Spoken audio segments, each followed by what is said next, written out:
મોરબીના પ્રોઢને એક મહિલા સહિત 5 જેટલા શખ્સોએ હની ટ્રેપનો શિકાર બન્યા હોવાની ચકચારી ઘટના સામે આવી। મળતી માહિતી મુજબ મોરબીમાં રહેતા એક પ્રોઢને વાડીમાં મજૂરોની જરૂર હોવાથી તેઓ પાચાભાઈ નામના વ્યક્તિને વાત કરી હતી। આ પાચાભાઈ દ્વારા શ્રમિક તરીકે ખુશી નામની મહિલાને શોધી આપી હતી।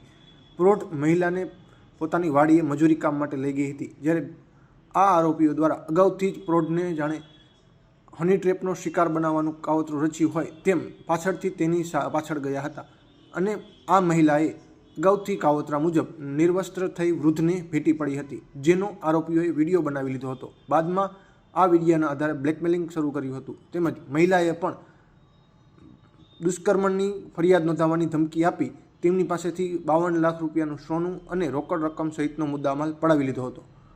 આ અંગે વૃદ્ધ દ્વારા ખુશી પટેલ, મુકેશ આલ, રામાભાઈ હાડગડા, જીલાભાઈ ભરવાડ, મનીષ ગોરિયા, પાચાભાઈ અને કરણભાઈ તેમજ દેવાંગ વેલા સહિતના આરોપીઓ વિરુદ્ધ ફરિયાદ નોંધાવી છે।